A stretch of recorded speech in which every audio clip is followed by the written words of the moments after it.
বাংলাদেশের বর্তমান বাস্তবতায় অন্যতম গুরুত্বপূর্ণ রাজনৈতিক প্রশ্ন হলো জুলাই সনদ কিভাবে বাস্তবায়িত হবে। আমরা দেখেছি একরকম একটা আশঙ্কার সৃষ্টি হয়েছে। প্রধান রাজনৈতিক দলগুলো অর্থাৎ বিএনপি, জামাত, এনসিপি তারা জুলাই সনদ কিভাবে বাস্তবায়িত হবে এই বিষয়ে এখনো ঐক্যমতে পৌঁছাতে পারেনি। ফলে আশঙ্কা ব্যক্ত করা হচ্ছে যদি তারা ঐক্যমতে পৌঁছাতে না পারে তাহলে নির্বাচন তা কি কোনোভাবে সংকটের মধ্যে পড়বে কিনা। একই সাথে এই যে দীর্ঘদিন ধরে চলে আসা যে বিভিন্ন সংস্কার প্রস্তাব যেগুলো নিয়ে জনগণ আশা করে একটা নতুন বাংলাদেশের, সেই পুরো প্রক্রিয়াটাও কি একটা সংকটের মধ্যে পড়বে কিনা। স্টার এক্সপ্লেন্সের আজকের পর্বে আমরা এই প্রশ্নেরই উত্তরগুলা খোঁজার চেষ্টা করব। প্রথমেই সহজে বোঝা যাক জুলাই সনদ বাস্তবায়ন নিয়ে কি জটিলতা তৈরি হয়েছে। আমরা জানি সরকার যে সংস্কার কমিশনগুলো গঠন করেছিল তার মধ্যে প্রধান 6টির যে সংস্কার প্রস্তাবগুলো ছিল সেগুলো নিয়ে 2 পর্বে 30টি রাজনৈতিক দলের মধ্যে আলোচনা হয়েছে এবং তারা মোটামুটি যেসব বিষয়ে ঐক্যমতে এসেছেন, সিদ্ধান্ত হয়েছে, সেখানে কিছু অনৈক্যও রয়েছে। সেগুলো সব কিছু মিলে এই জুলাই সনদটা তৈরি করা হচ্ছে। তো এই জুলাই সনদটা কিভাবে বাস্তবায়িত হবে সেইখানেই এই বর্তমানে সংকট সৃষ্টি হয়েছে। এবং তারও আবার মূল একটা জায়গা হলো জুলাই সনদের সংবিধান সংক্রান্ত যে প্রস্তাবগুলো রয়েছে, সংবিধান সংস্কার সংক্রান্ত যে প্রস্তাবগুলো রয়েছে সেগুলো কিভাবে বাস্তবায়ন করা হবে সেই বিষয়টি নিয়ে। এবং বিশেষজ্ঞরা এই বিষয়টিকেই প্রাধান্য দিয়ে বলছেন যে এরও আবার একটা ভিতরের কারণ রয়েছে, অর্থাৎ সংবিধান সংস্কারের যে প্রস্তাবগুলো সেখানেই যেহেতু বড় আকারে রাজনৈতিক দলগুলোর মধ্যে অনৈক্য রয়েছে, সেটাই আসলে সেই প্রস্তাবগুলো বাস্তবায়নের ক্ষেত্রে বড় বাধা আকারে আসছে। তারা উদাহরণস্বরূপ বলছেন যেমন পিআর সিস্টেমটা কিভাবে হবে, সেটা কি অ্যাডপ্ট করা হবে কি হবে না, উচ্চকক্ষে কিভাবে নির্বাচিত হবে, উচ্চকক্ষে কি আদৌ গ্রহণ করা হবে কিনা, প্রধানমন্ত্রী এবং দলীয় যে প্রধান তাদের আসলে ক্ষমতার ভারসাম্য কী হবে, তারা কি একই ব্যক্তি হবেন কিনা, গুরুত্বপূর্ণ সাংবিধানিক যে পদগুলো সেগুলো নিয়োগ কিভাবে হবে, এরকম বিভিন্ন যে গুরুত্বপূর্ণ সাংবিধানিক প্রশ্ন রয়েছে সেগুলোই আসলে এখনও রাজনৈতিক দলগুলোর মধ্যে একটা ঐক্য নেই এবং সেটাই আসলে এখানে প্রতিফলিত হচ্ছে যে বাস্তবায়ন পদ্ধতি নিয়ে দ্বিমত নিয়ে। জুলাই সনদ সেটা বাস্তবায়নের পদ্ধতি কি হবে, তারা কি তাদের পৃথক অবস্থান সেগুলো যদি একটু বিশ্লেষণ করি তাহলে দেখতে পাবো বিএনপি মনে করছে যে এই জুলাই সনদটা আগামী সংসদ যে নির্বাচন হবে তার মধ্য দিয়ে যে সরকার আসবে তারা বাস্তবায়ন করবে এবং এর বাইরে যদি আর কি উপায় হতে পারে সে বিষয়ে তারা সুপ্রিম কোর্টের পরামর্শ নেওয়ার অনুরোধ করেছে। আমরা যদি জামাতের দিকে খেয়াল করি তারা বলছে একটা সাংবিধানিক আদেশ দিয়ে জুলাই সনদ কিভাবে বাস্তবায়িত হবে সেটা আগেই নির্ধারণ করতে হবে এবং পরবর্তীতে এই বিষয়ে একটা গণভোট হবে। ওই গণভোটটা আবার জাতীয় নির্বাচন যখন অনুষ্ঠিত হবে সেই সময়ই এই গণভোটটা হতে পারে এবং তখন জনগণ আসলে এই জুলাই সনদ কিভাবে বাস্তবায়িত হবে, জুলাই সনদের যে বিষয়বস্তু আছে সেগুলো সম্পর্কে তারা তাদের রায় দিবে। আবার আমরা যদি এনসিপির বিষয়টা খেয়াল করি, এনসিপির এখানে পরিষ্কার অবস্থান যে তারা এই যে সংবিধান অর্থাৎ সংবিধানের সংস্কারটি যেহেতু একটা মূল বিষয় এই সমস্ত জুলাই সনদের, তাদের বক্তব্য অনুযায়ী তারা মনে করে এই সংবিধান যেটা বিদ্যমান সংবিধান রয়েছে সেটাকে আসলে ছুঁড়ে ফেলতে হবে, একটা সম্পূর্ণ নতুন সংবিধান লাগবে এবং একটা গণপরিষদ নির্বাচন হতে হবে, অর্থাৎ যে গণপরিষদ তারা একটা নতুন সংবিধান রচনা করবে। এবং তাদের মতামত হলো এই যে যখন জাতীয় নির্বাচন হবে তখন একই সাথে সেটা গণপরিষদ নির্বাচন হিসেবেও বিবেচিত হবে, অর্থাৎ পরবর্তী যে পার্লামেন্ট আসবে নির্বাচনের মধ্য দিয়ে তারা একদিকে যেমন দৈনন্দিন রুটিন ওয়ার্কগুলো করবে একই সাথে তারা আবার সংবিধানের সংস্কারগুলো করবে এবং সেই সংস্কারগুলো হবে এই জুলাই সনদের ভিত্তিতে।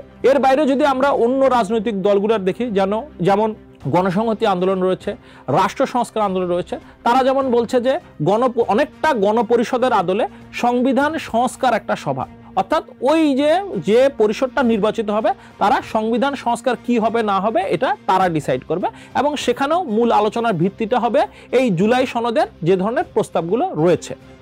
তো এই বাস্তবতা এবং এই যে ভিন্ন ভিন্ন অবস্থান সেগুলো নিয়ে আবার পাল্টাপাল্টি সমালোচনাও রয়েছে। আমরা যেমন বিএনপির যে প্রস্তাবটি সেটি নিয়ে প্রধান সমালোচনা হলো যদি বিএনপি যখন ক্ষমতায় যাবে বা যেই সংসদে নির্বাচিত হোক না কেন সে যদি এই জুলাই সনদটা বাস্তবায়নের যে কমিটমেন্ট সেটা যদি সে না রাখে তাহলে কি হবে, অর্থাৎ এখানে কি এরকম কোনো চেক অ্যান্ড ব্যালেন্স ব্যবস্থা আছে যে যদি ওই সরকারটি এটা বাস্তবায়ন না করে তাহলে তার বিরুদ্ধে কোনো ব্যবস্থা নেওয়া যাবে? তো এখন পর্যন্ত এরকম কিন্তু ওখানে কোনো ব্যবস্থা নেই এবং সে কারণেই এই আশঙ্কা প্রকাশ করা হচ্ছে বিএনপির অবস্থানের ব্যাপারে।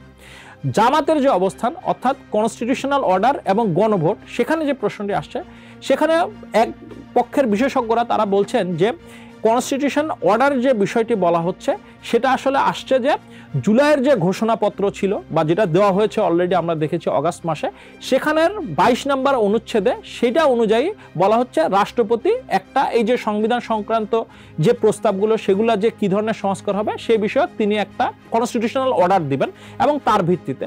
তো তখন বলা হচ্ছে যে যদি রাষ্ট্রপতির মাধ্যমেই এই ধরনের সংশোধনী আনা হয় তাহলে এই যে সংবিধানের যে মূল স্পিরিট, আমাদের গণঅভ্যুত্থানের যে মূল স্পিরিট, যে জনগণের রায়, সেটাকে কিন্তু তখন উপেক্ষা করা হচ্ছে। অর্থাৎ জনগণকে বাদ দিয়ে রাষ্ট্রপতির যে আদেশ সেটার উপর নির্ভর করা হচ্ছে। এবং তারা একই সাথে বলছেন যে এটা অনেকটা এর আগে পাকিস্তান আমলে যখন এই যে প্রেসিডেন্সিয়াল অর্ডারের মাধ্যমে সংবিধান পরিবর্তন করা হতো, অর্থাৎ বিভিন্ন যে সামরিক প্রধানরা ছিল, আইয়ুব খানের কথা বলা হচ্ছে, ইয়াহিয়া খানের কথা বলা হচ্ছে, তারা যেভাবে সংবিধান পরিবর্তন করত সেই প্রক্রিয়ার মাধ্যমে এইটা করা হচ্ছে। এবং এর যে বিপদটা সেটা হলো যে ভবিষ্যতে অন্য কোনো সরকার এসে এই প্রক্রিয়াটাকে সম্পূর্ণরূপে প্রশ্নবিদ্ধ করতে পারে এবং এর ফলে জুলাই সনদের সমস্ত প্রক্রিয়া সেটাই একটা প্রশ্নের মুখে পড়ে যেতে পারে। এবং সর্বশেষ আমরা এনসিপি, গণসংহতি আন্দোলন, এদের যে গণপরিষদ বিষয়ক অর্থাৎ একটা কনস্টিটিউয়েন্ট অ্যাসেম্বলি গঠনের যে প্রস্তাব, সেটার যে ধরনের সমালোচনা সেটা দেখা যাচ্ছে যে তাদের বিশেষজ্ঞদের একটা গ্রুপ মনে করছেন যে বাংলাদেশে যে ফ্যাসিবাদ বা স্বৈরতন্ত্রের যে সমস্যা বা রাজনীতির যে সমস্যা সেটার মূল কারণটা আসলে সংবিধান নয়, বরং রাজনৈতিক সংস্কৃতি যেটা সেটাই আসলে ফ্যাসিবাদের জন্ম দিয়েছে বা স্বৈরতন্ত্রের জন্ম দিয়েছে। ফলে বড় আকারে আসলে সংবিধান পরিবর্তন করার কিছু নেই। এবং তারা বলছেন যে গত 50 বছরের যে সংবিধানের অভিজ্ঞতা, সেখানে দেখা গিয়েছে যে সংবিধানে যে ধরনের আইনের কথা বলা আছে, যেসব নিয়ম নীতির কথা বলা হয়েছে, সেগুলোর যখন ব্যত্যয় ঘটানো হয়েছে, সেগুলো যখন লঙ্ঘন করা হয়েছে, তখনই আসলে সংকট সৃষ্টি হচ্ছে। একই সাথে তারা মনে করছেন নতুন একটা সংবিধান রচনা করতে গিয়ে বরং বাংলাদেশ একটা তার যে এক ধরনের একটা কনস্টিটিউশনাল লয়ের যে স্টেবিলিটি আছে সেটা বরং হারাতে পারে, সেই আশঙ্কা রয়েছে। এই যে রাজনৈতিক দলগুলোর জুলাই সনদ বাস্তবায়ন নিয়ে যে ভিন্ন ভিন্ন অবস্থান রয়েছে, সেটা কি আসলে সমাধান করার ব্যাপারে কতখানি আশাবাদ ব্যক্ত করা যায়? তো আমরা খেয়াল করেছি সেপ্টেম্বরের শুরুতে 11ই সেপ্টেম্বর থেকে মোটামুটি 3 দিন জুলাই সনদ বাস্তবায়ন নিয়ে আলোচনা হয়েছে। এখানে একটা বিষয় বলে রাখা ভালো, এই যে জুলাই সনদ বাস্তবায়নের যে জটিলতা, এটার একটা প্রসিডিউরাল একটা ফ্লজ আছে বলে বিশেষজ্ঞরা মনে করছেন। অর্থাৎ তারা বলছেন যখন সংবিধান সংস্কার কমিশন করা হয়েছিল, তাদের যে ম্যান্ডেটটা ছিল বা তাদের যে কার্যপরিধিটা ছিল, সেটা ছিল সংবিধানে কি কি ধরনের সংস্কার করা যায় সেই প্রস্তাবগুলো দেওয়া। কিন্তু সংবিধানের এই যে সংস্কারের যে প্রস্তাবগুলো রয়েছে সেগুলো কিভাবে বাস্তবায়ন করা হবে, জুলাই সনদ কিভাবে বাস্তবায়ন করা হবে, সেই বিষয়ে কিন্তু তাদের ম্যান্ডেট ছিল না। ফলে প্রবলেমটা শুরু ওখানে। একই সাথে তারা বলছেন এই যে সংবিধানের যে বিষয়গুলো নিয়ে জুলাই সনদের সামগ্রিক বাস্তবায়নটা প্রবলেমের মধ্যে পড়ছে, এটা যদি সংবিধানের প্রস্তাবগুলো, সংস্কার প্রস্তাবগুলো তৈরির সময় যদি রাজনৈতিক দলগুলো এবং বিভিন্ন যে জনপ্রতিনিধিত্বমূলক প্রতিষ্ঠান তাদেরকে ইনভলভ করা যেত, তাহলে হয়তোবা সেই সংকটটা এত দূর আসতোই না। তো যাই হোক, তো এখন বর্তমানে যে ঐক্যমত্য কমিশন, তারা আশা করছেন যে অক্টোবরের শুরুতে পুনরায় রাজনৈতিক দলগুলোর সাথে এই জুলাই সনদের বাস্তবায়নের প্রক্রিয়া নিয়ে তারা বসবে এবং ইতিমধ্যে তারা এই শুক্রবারে একটা তারা প্রস্তাব, মোটামুটিভাবে কী ধরনের প্রস্তাব তারা হাজির করবে সেই বিষয়ক একটা রূপরেখা আমরা জানতে পেরেছি। সেখানে তারা বলছে এই যে বিএনপি, জামাত ইসলাম এবং এনসিপি তাদের যে ধরনের প্রস্তাবগুলো রয়েছে, তারা সবগুলিকেই অ্যাকোমোডেট করে একটা সরকারের জন্য অপশন দিবে। অর্থাৎ কোনো একক পদ্ধতি নয়, বরং এই যে আমরা যেরকম বললাম যে কী ধরনের, অর্থাৎ একটা পরের সংসদ এসে তারা করতে পারে, আমরা সুপ্রিম কোর্টের একটা পরামর্শ নিতে পারি, একটা গণভোট হতে পারে, কনস্টিটিউশনাল অর্ডার হতে পারে, একটা কনস্টিটিউয়েন্ট অ্যাসেম্বলি হতে পারে। অর্থাৎ এই সবগুলো প্রস্তাবই আসলে তারা নিয়ে অক্টোবরের শুরুতে যখন আলোচনায় বসবে তারা টেবিলে হাজির করবে এবং তখন তারা আশা করে যে রাজনৈতিক দলগুলো তারা এই প্রক্রিয়ার মধ্যে আলোচনার মধ্যে দিয়ে তাদের যে ডিফারেন্স এটাকে কমিয়ে নিয়ে এসে জুলাই সনদ বাস্তবায়ন যাতে হয়, অর্থাৎ শুধু এই সংবিধানের ইস্যুগুলোতে যাতে সমগ্র জুলাই সনদ বাস্তবায়ন প্রক্রিয়াটা আটকে না যায়, সেই বিষয়টা মাথায় রেখে আলোচনা করে তারা হয়তোবা একটা ফলাফলে পৌঁছাবে। তবে এর বাইরে, অর্থাৎ তাদের এই আশাবাদের বাইরে যদি আমরা একটু রাজনৈতিক বাস্তবতার দিকে দেখি, সেখানে আমরা দেখব যে জামাত ইসলাম সহ 7টি দল তারা কিন্তু অলরেডি মাঠে নেমে গিয়েছে এবং সেখানে তাদের কিন্তু অন্যতম একটা দাবি হলো যে জুলাই সনদের একটা পূর্ণাঙ্গ বাস্তবায়ন। অর্থাৎ জামাত যেভাবে চাইছে সেটা তারা এক ধরনের মাঠ থেকে একটা রাজনৈতিক চাপ তৈরি করার ব্যাপারে অলরেডি তারা মাঠে আছে। এবং আমরা এনসিপিরও দেখেছি যে তারা গণপরিষদ নির্বাচন ছাড়া, অর্থাৎ এই সংবিধান সম্পূর্ণ বাতিল করা ছাড়া এই বিষয়েও তাদের এক ধরনের একটা অনড় বা কঠোর অবস্থান রয়েছে। এবং বিএনপির ক্ষেত্রেও কিন্তু আমরা ধারাবাহিকভাবে দেখছি তারা বলছে যে এই যে সংবিধান সংস্কার এই প্রক্রিয়াটাকে একটা অগণতান্ত্রিক প্রক্রিয়ার মধ্যে নিয়ে যাওয়ার যে চেষ্টা অন্য দলগুলো করছে বলে সে সমালোচনা করছে, সেটা কিন্তু বাংলাদেশের সামগ্রিক গণতন্ত্রকেই হুমকির মুখে ফেলবে, ফলে তারাও তাদের অবস্থান থেকে নড়তে নারাজ। তো এই রকম যদি অবস্থা থাকে তাহলে আসলে অক্টোবরের 15 তারিখ পর্যন্ত যে সময়সীমা দেওয়া হয়েছে ঐক্যমত্য কমিশনের, যা অর্থাৎ যার একটা মূল কাজ কিন্তু এই যে বাস্তবায়ন কিভাবে হবে সেটারও, তো সেই পুরো প্রক্রিয়াটা কিন্তু একটা বড় ধরনের জটিলতার মধ্যে পড়তে পারে। জুলাই সনদ যদি বাস্তবায়ন না হয় তাহলে নির্বাচন কি কোনো সংকটের মধ্যে পড়বে কিনা?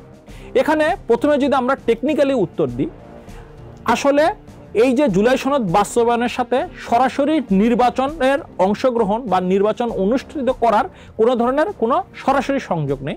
যেমন একটা উদাহরণ দিয়ে বোঝা যাক, এই যে জুলাই সনদের যে প্রস্তাব তার মধ্যে যেমন উচ্চ কক্ষের প্রস্তাব রয়েছে এবং উচ্চকক্ষ সহ এই প্রস্তাবগুলো গণভোটে একটা পাশ করানোর যে প্রস্তাব রয়েছে, তো যদি আমরা খেয়াল করি যে ধরে নিলাম আমরা যেদিন জাতীয় সংসদ নির্বাচন হবে সেদিন একই সাথে এই যে জুলাই সনদ সেটার ব্যাপারেও জনগণের ম্যান্ডেট চাওয়া হবে। তো আমরা ধরে নিলাম যে ওই দিন নির্বাচন হলো, জনগণ এই যে জুলাই সনদের এর বিপক্ষে রায় দিল, তাহলে কি হবে? উচ্চকক্ষের যে বিষয়টি সেটা কিন্তু হলো নিম্নকক্ষের সাথে সরাসরি সম্পর্কিত নয়, অর্থাৎ নিম্নকক্ষের নির্বাচন যে পদ্ধতি সেটা তার মতো করেই হতে পারে, সেটা পিআর হলো কি না হলো সেটা বাদেই কিন্তু তার মতো করে হয়ে যেতে পারে। এবং পরবর্তীতে উচ্চকক্ষের যে নির্বাচন সেটা নিম্নকক্ষে যারা নির্বাচিত হয়েছে তারা ডিসাইড করতে পারে। এরকম জুলাই সনদের আরও যে বিষয়গুলো রয়েছে সেটার সাথেও আসলে সরাসরি আমরা দেখব নির্বাচন অনুষ্ঠিত করার কোনো কনফ্লিক্ট নেই। তো ফলে টেকনিক্যালি কোনো ধরনের সংকট সৃষ্টি হওয়ার কথা নয়। কিন্তু এর বাইরে যদি আমরা খেয়াল করি, আমরা অলরেডি বলেছি রাজনৈতিক দলগুলোর চাপের বিষয়। তো ফলে রাজনৈতিক দলগুলো যদি এই তাদের ধারাবাহিক চাপটা অব্যাহত রাখে এবং তাদের মধ্যে কোনো ঐক্যমত না হয় এবং এখন যারা মাঠে আছে তার সাথে নতুন নতুন শক্তিগুলো যদি মাঠে নামে এবং সেটা যদি একটা রাজনৈতিক সংঘর্ষ সহিংসতার দিকে যায়, তাহলে কিন্তু নির্বাচনের যে পরিবেশ সেটা কিন্তু সামগ্রিকভাবে বিঘ্নিত হবে। এবং সর্বশেষ যে কথাটা অত্যন্ত গুরুত্বপূর্ণ বলে আমি মনে করি, আমরা দেখেছি যে এই যে অগাস্টের 5 তারিখের যে আমরা গণঅভ্যুত্থানের পরে জনগণ কিন্তু বারবার যে কথাটি বলেছে, তারা আর পূর্বের অবস্থায় ফেরত যেতে চায় না, তারা একটা বড় ধরনের সংস্কার দেখতে চায় এবং তার পক্ষে বাংলাদেশের জনগণের একটা অকুণ্ঠ সমর্থন রয়েছে। এবং সেই প্রক্রিয়াই কিন্তু শুরু হয়েছে এই যে সংবিধান যে সংস্কার কমিশনগুলো গঠন করা, তাদের যে বিভিন্ন প্রস্তাবনা সেগুলো লিপিবদ্ধ করা, সেগুলো নিয়ে রাজনৈতিক দলগুলোর সাথে আলোচনা। তো এগুলো নিয়ে বিভিন্ন সমালোচনা আছে, কিন্তু বড় আকারে এই প্রক্রিয়াটা কিন্তু জনগণের যে বিভিন্ন দাবি দেওয়া, তাদের যে সংস্কার বিষয়ক যে বিভিন্ন প্রস্তাব, সেগুলোকে আস্তে আস্তে রাজনৈতিক দলগুলোর আলোচনার মাধ্যমে একটা পর্যায়ে নিয়ে এসেছে। এবং আমরা দেখেছি তারা অনেক অনেক গুরুত্বপূর্ণ বিষয়, প্রায় 84টার মতো গুরুত্বপূর্ণ বিষয়ে তারা কিন্তু একটা ঐক্যমতে পৌঁছেছে, যেগুলো ওই জুলাই সনদের মধ্যে থাকবে। তো ফলে জুলাই সনদ যদি পুরো প্রক্রিয়াটাই ভেস্তে যায়, তাহলে কিন্তু এই যে জনগণের সংস্কারের যে আকাঙ্ক্ষা সেটার উপর কিন্তু একটা বড় ধরনের আঘাত আসবে এবং যেটা আলটিমেটলি এই যে জনগণের একটা গণতান্ত্রিক পরিবর্তনের যে আকাঙ্ক্ষা, গণতান্ত্রিক পরিবর্তনের প্রক্রিয়ায় অংশগ্রহণের যে আকাঙ্ক্ষা, সেটাকে কিন্তু বড়ভাবে আঘাত করবে।